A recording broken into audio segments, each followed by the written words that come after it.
Hello, everyone. My name is Matt Rebusek. I'm the Director of IT at the Bucks County Free Library, and welcome to the Tech Talk series. Um, Tonight, we'll be talking about iPhone and iPad Basics 2, iOS Basics, basically. This is a continuation of the previous event that we had a couple months ago. If you missed that one, it is available on our YouTube channel. You can go to buckslib.org, go to events, and there should be recorded tech talks under there. You can view all of our old recorded tech talks. So one of the features that we got the most requests for, that we wanted to share a little bit about, was Apple Pay.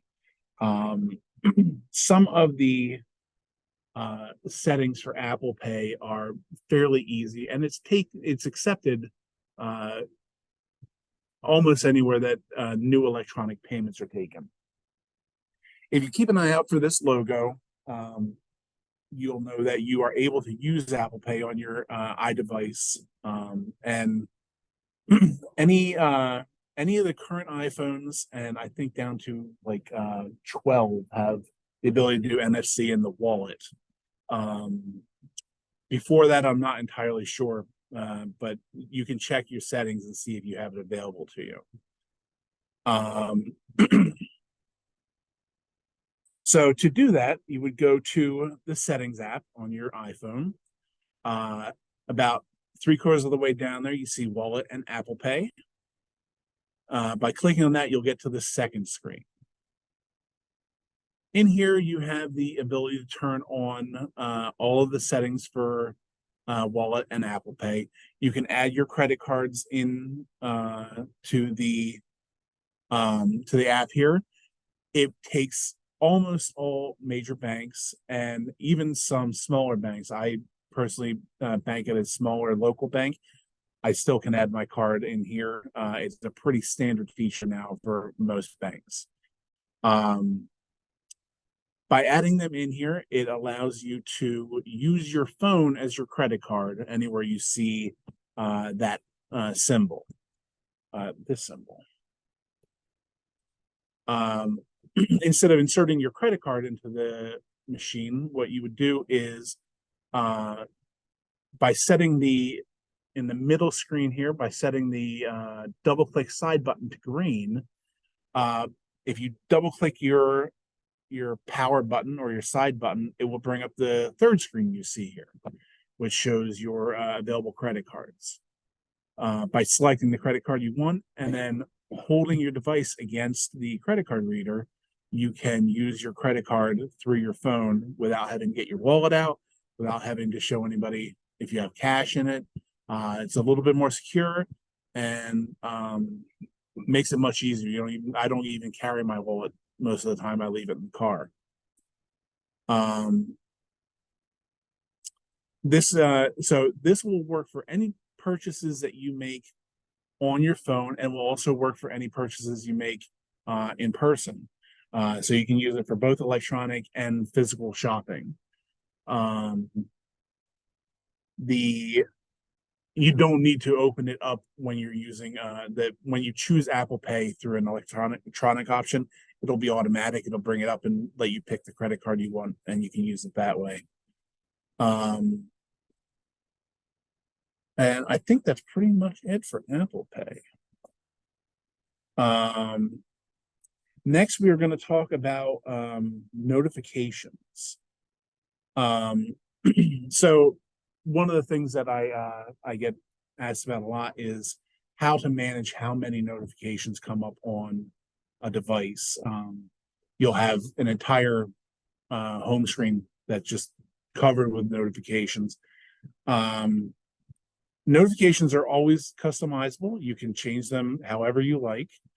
By going into settings and notification, you'll see this screen. The most important things, there's more options below that you can select. They're fairly clear with their descriptions. The ones that I really wanted to go over are listed here. The top one will can eliminate a lot of clutter on your device, especially on your lock screen. So if you turn your device on before you unlock it and you see a ton of notifications, by changing this option to stack, it will take all the notifications from one application and put them in a stack. You'll see multiple underneath it, but it'll only show you the most recent one unless you click on it, and then it will expand them. You can also just change it to account. So it'll show you which notifications, which apps have notifications and how many there are, which makes it even a little bit cleaner. This is all personal preference. Change it however you want. I recommend just going in, testing it, playing with it, and see what works best for you. The only thing that I do recommend as for almost everybody is most of the way down on the screen where it says show previews. Show previews is mostly I'm concerned about it for iMessage. So anytime you send a message and somebody sends it back to you, if your phone is locked, it will notify you that you have a new message. By default, I believe on iPhones, it will not only show you that you have a message, but it will show you either a preview of the message, or if you tap on it, the entirety of the message, at least the first part of it. With privacy reasons, that can be something that you really don't want. I recommend the options on this are always, when unlocked, and never. By changing to always, it will always show a preview of the message that you've gotten. When unlocked, only when the phone is unlocked will it show previews of messages, and never, it will just show you that you have a new message.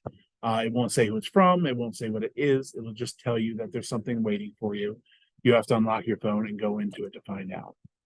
A little bit better on privacy, a little bit better as far as not letting people see any of your information, especially maybe you lose your phone, maybe it gets stolen.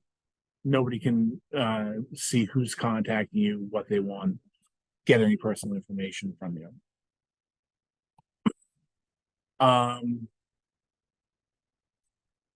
The last thing I wanted to show was something for it's a little bit more accessibility focused. Actually, before that, sorry. So as you scroll down in the notifications settings, you'll see each of your apps that have permissions for notifications. In each app, so for this one, on the App Store, banners, which means it'll show a picture when it has a notification for you on the lock screen. Sounds, when a new notification hits, it'll make a beep or a bing.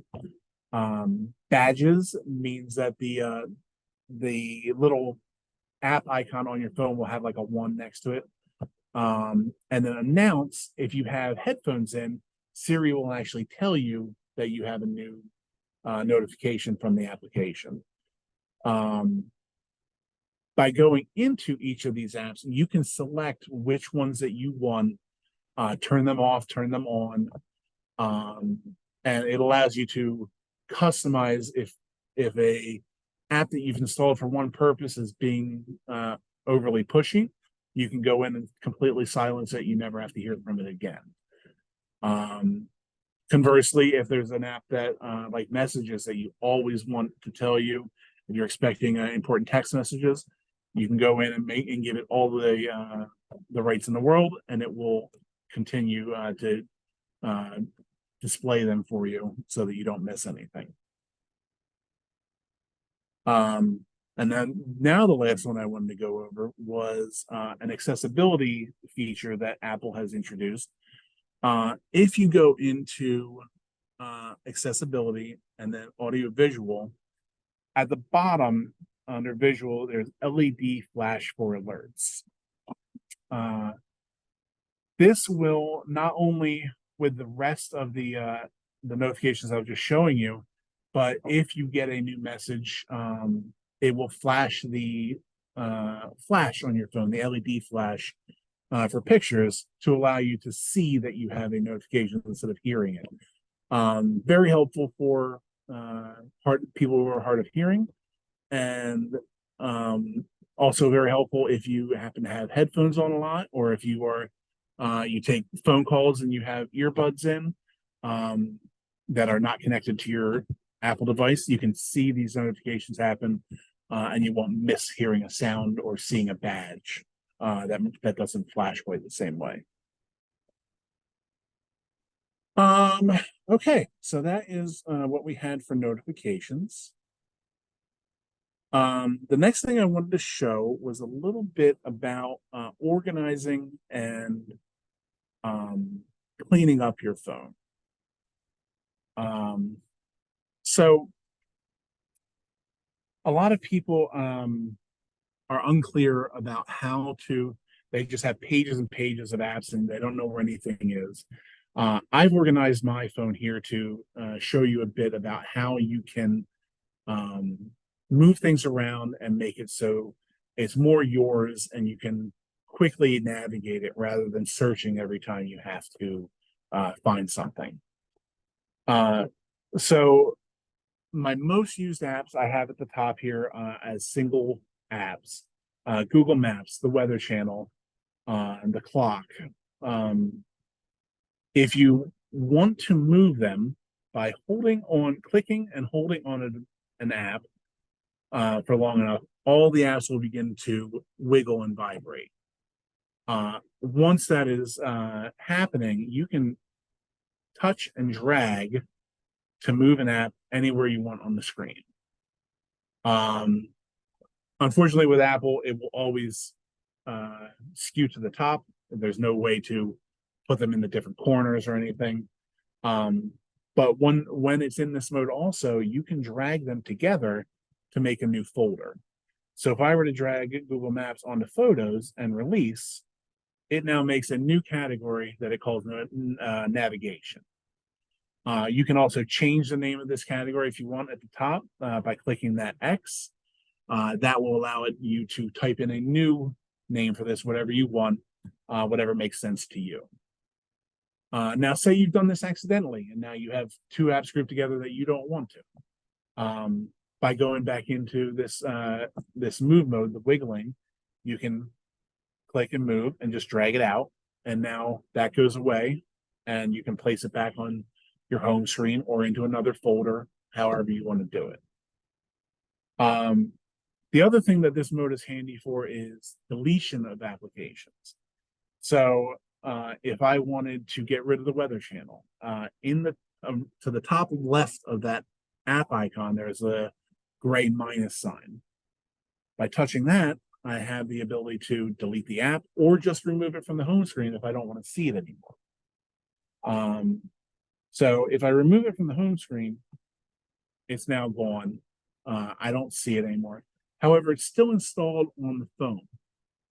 This brings us to the next feature we wanted to talk about, the App Manager. To get out of that screen, by the way, all you have to do is tap anywhere that doesn't have an app on your phone, and it will take you back to the normal screen like this. From your home page, if you scroll to the right, usually you'll have all your list of apps. You keep going, eventually you get to the app library. In the app library, it has everything installed on your phone, not just what is on your home screen, not just what you need the most.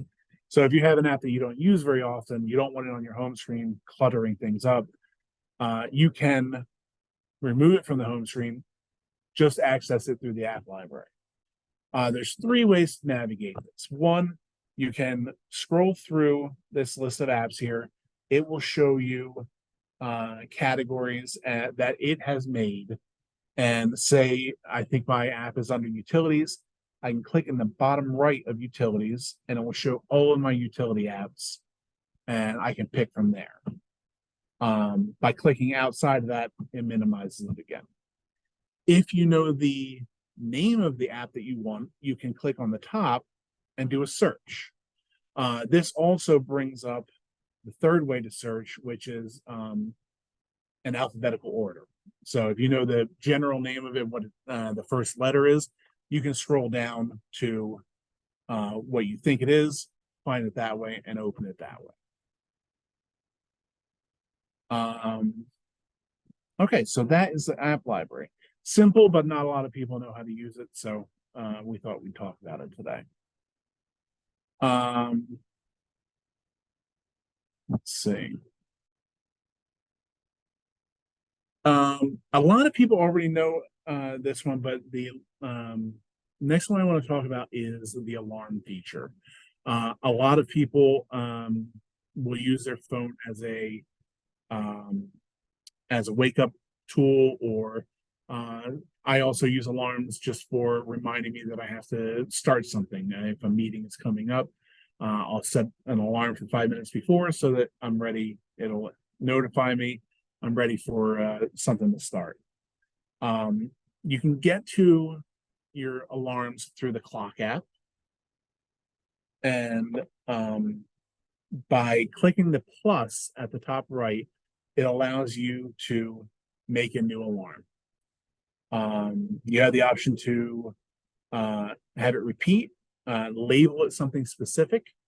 You can pick the sound. I don't have sound enabled for my phone here, so I can't do it. But if you click on sound, you can go through whichever ones suit you the best.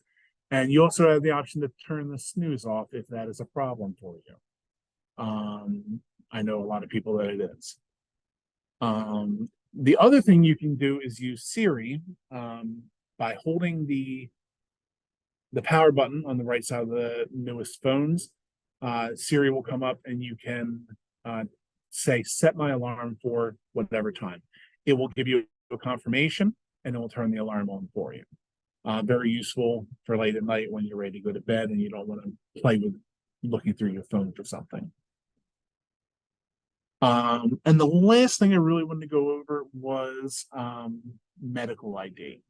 So we touched on this when we were talking about notifications and pictures and organizing your digital life a little bit. Medical ID allows you to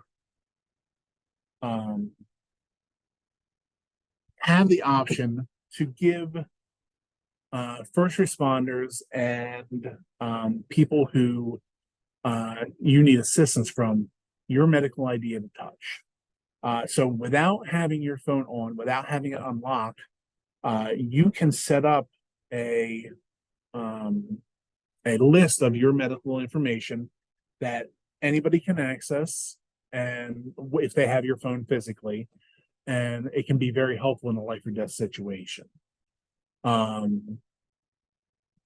You don't have to set this up. So what I did was hold the power button and the lower volume button. This brings up the ability to turn the phone off or make an SOS call, or let somebody access your medical ID. To set up your medical ID, you go into, make sure I have this right, so I'm not.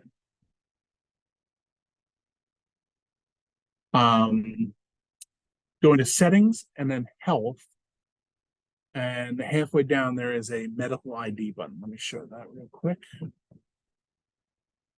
So settings, the health app, and medical ID is halfway down there. By going to that, you'll come to this screen, which allows you to add in allergies, medications, medical notes and conditions, things that first responders and doctors may need to know if you are incommunicative or they need more information that you're unable to provide. Blood type, weight, height, primary language for people who are not primary English speakers. All that stuff can be added through medical ID to make it easy for first responders to assist you. Okay, and that is actually the last thing that we had for our talk. So we are going to take 5 here. Okay, we are back. Thank you for all your questions. So the first questions we had were on medical ID. Are EMTs trained to look for this information? Yes, they absolutely are. Um, it's become a tool in their arsenal to help people and keep people alive longer. Um, they know to look for your device. They know to look for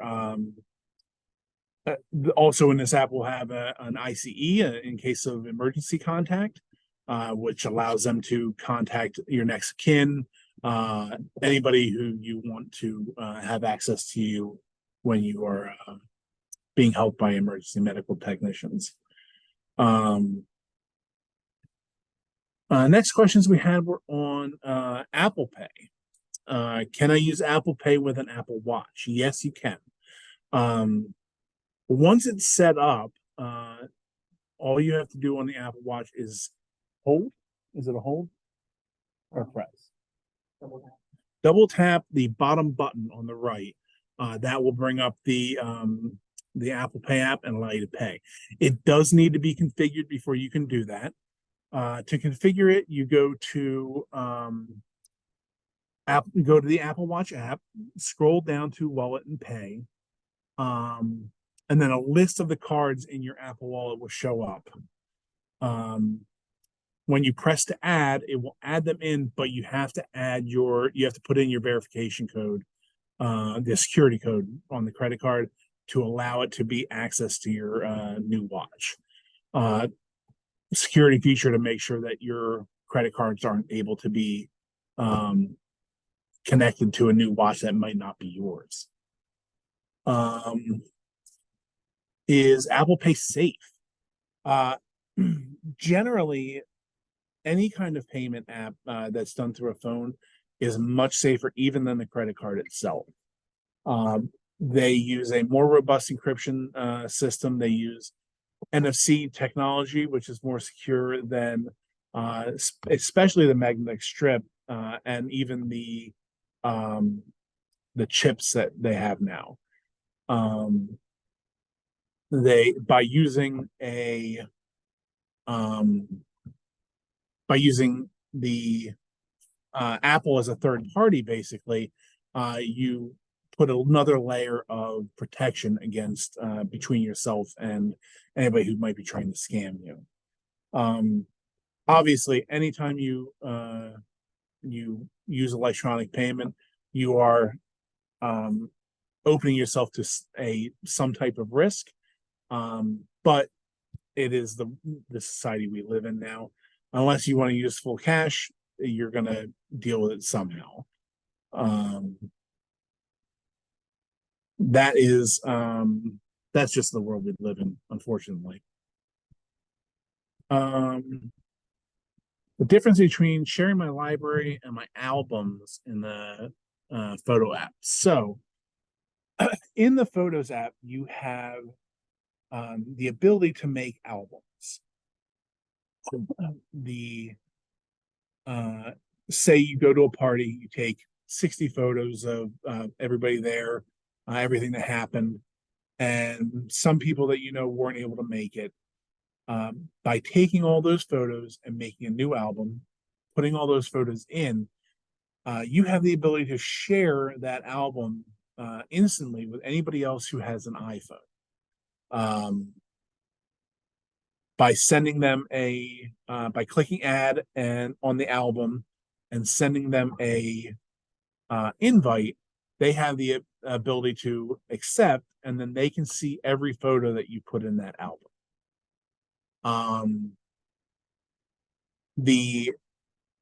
By sharing your library, you're sharing the entirety of every photo you have taken.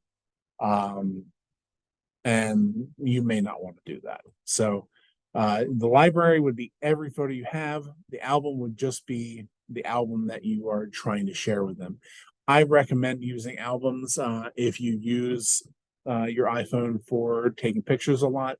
It makes it much easier to find things. It makes it much easier to share things, especially if you're looking to share multiple photos of a specific thing.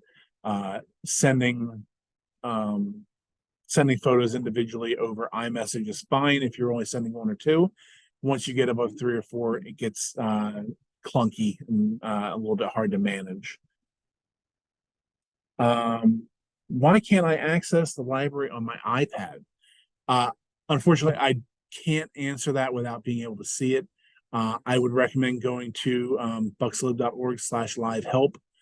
They may be able to assist you. The librarians are very useful, are very capable, and very eager to help. So stop in there, make an appointment, or just stop into the library and ask if you can get assistance. Okay, that's all the questions we got. And that is everything I have for today. So a little bit shorter session, but I hope everybody had learned something and had a good time. Thank you very much for coming.